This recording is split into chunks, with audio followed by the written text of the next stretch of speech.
अरे रे रे रे रे रे रे, कहाँ जा रहे हैं? इधर आइए, इधर इधर इधर। हाँ जी हाँ जी हाँ जी, इधर इधर। तो नमस्कार दोस्तों, जय हिंद। मैं रजत सचदेव, आपका फिजिक्स टीचर। आज हम लोग मिल रहे हैं फिर से एक नई वीडियो के साथ, एक नई ताकत के साथ। जैसा कि मैंने आपको बताया था कि बहुत जल्दी मैं आपके पीछे कुछ ऐसे ट्रिक्स लाऊंगा, ऐसे हैक्स लाऊंगा जो बच्चे मोस्टली गलती करते हैं और आपको वो गलती नहीं करनी। तो आज हम लोग इसी को स्टार्ट करते हैं इलेक्ट्रोस्टैटिक्स के साथ।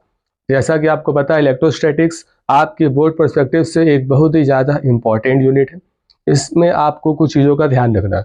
अगर हम इलेक्ट्रोस्टैटिक की बात करें तो आपके दिमाग में वही चीज़ आ रही होगी जो आप बिल्कुल सही सोच रहे हैं, वो है कूलॉम्स लॉ, जो पहला लॉ है। इस कूलॉम्स लॉ में, जैसा कि इस बार जहाँ तक मेरा ये गैस हो सकता है, कि इस बार आपके कुछ ग्राफिकल क्वेश्चंस भी आ सकते हैं।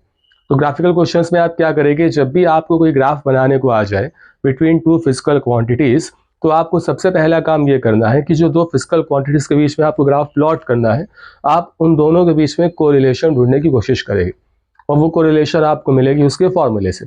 फॉर एग्जाम्पल, अगर मैंने आपको कहा कि ड्रॉ अ प्लॉट और graph between electrostatic force and 1/r², तो आपका ये ग्राफ स्ट्रेट लाइन आएगा। तो इसी तरीके से आपके बहुत से ग्राफ बन सकते हैं। तो आइए वन बाय वन इसको भी हम लोग साथ में लेते चलेंगे, और जो गलतियां अदर स्टूडेंट्स करते हैं वो आपको नहीं करनी है, इसको सोचते हैं।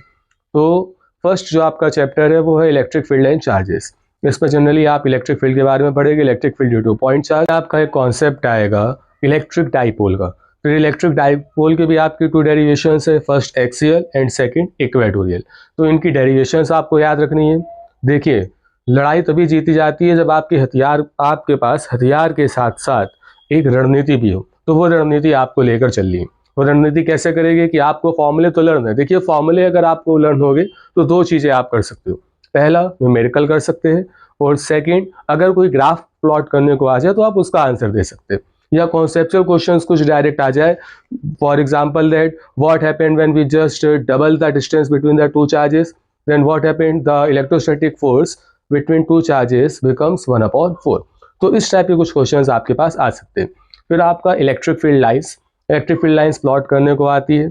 जैसे अगर आपको इलेक्ट्रिक डाइपोल से इलेक्ट्रिक फील्ड लाइंस प्लॉट करनी है, तो इलेक्ट्रिक फील्ड लाइंस की कुछ प्रॉपर्टीज़ है। ठीक है, वो प्रॉपर्टीज़ आप पढ़ के जाइएगा कि पॉजिटिव चार्ज से electric field lines emerge out होती है, नेगेटिव चार्ज पे मर्ज हो जाती है। तो उसके अकॉर्डिंगली आपको करना है।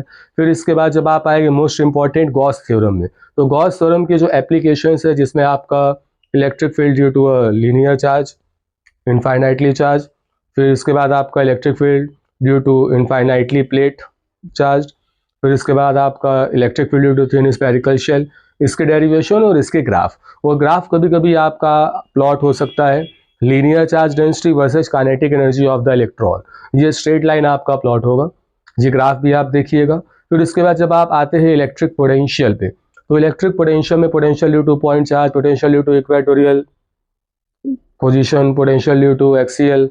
तो इसमें इक्वेटोरियल में तो जीरो हो जाता है पोटेंशियल, और एक्सियल में आपका फॉर्मूला डिराइव हो जाता है। तो ये आपको देखना है। फिर इसके आगे आपका आता है इलेक्ट्रिक पोटेंशियल एनर्जी, जो कि बहुत टाइम से किनारे पड़ी हुई है, बेंचमार्क पे पड़ी हुई है। तो ये आ सकती है, इस बार आप इसको देख लीजिएगा। फिर इसके बाद जब हम और आगे बढ़ते हैं तो कैपेसिटर आता है। कैपेसिटर में आपको 100% मिलना है। जैसे गॉस थ्योरम से 100% आपका न्यूमेरिकल आ सकता है, जिसमें आपको क्यूबिकल सरफेस दिया होगा या सिलेंड्रिकल सरफेस दिया होगा, इलेक्ट्रिक फील्ड की वैल्यू दी होगी, for example equals to CX newton per coulomb. तो उससे रिलेटेड आपको अल्फा सी कुछ भी आपका एक कांस्टेंट हो सकता है जिसकी वैल्यू आपको दी होगी, और आपको इलेक्ट्रिक फ्लक्स के कॉन्सेप्ट का यूज़ करके, फ्लक्स का फॉर्मूला यूज़ करके, E/A आपको यूज़ करके इसका फॉर्मूला फाइंड आउट करना पड़ेगा। तो टोटल चार्ज आपको फाइंड आउट करना पड़ेगा by using the Gauss theorem.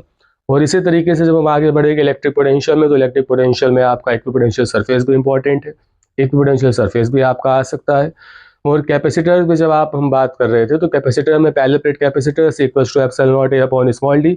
और एक ऐसा क्वेश्चन जो कॉन्सेप्ट में मोस्टली CBSE पूछता है, 90% CBSE पूछता है, वो क्या है कि what happened when you just connected the battery and what happened when you just disconnected the battery. तो दोनों ही कंडीशन पे ध्यान रखिएगा। जो कैपेसिटर है आपका वो इंक्रीज होगा, और जब आप चार्ज कर रहे हैं बैटरी को, तो आपका जो चार्ज है वो इंक्रीज कर जाएगा डाइलेक्ट्रिक कांस्टेंट के अकॉर्डिंगली। और जब आप यूज कर रहे हैं बैटरी को या बैटरी डिसकनेक्टेड है, तो आपका चार्ज कांस्टेंट रहेगा।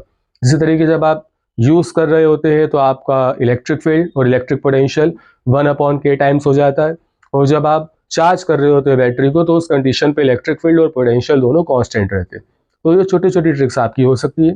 और वहीं पे अगर ग्राफ की बात करी जाए तो कूलॉम्स लॉ में अगर फोर्स एट्रैक्टिव है तो आपका जो स्लोप है वो नेगेटिव एक्स एक्सिस पे प्लॉट होगा स्ट्रेट लाइन का, और अगर रिपल्सिव है तो पॉजिटिव होता है तो आपका ऑपोजिट यानी कि पॉजिटिव एक्स एक्सिस में आपका ग्राफ प्लॉट हो जाएगा।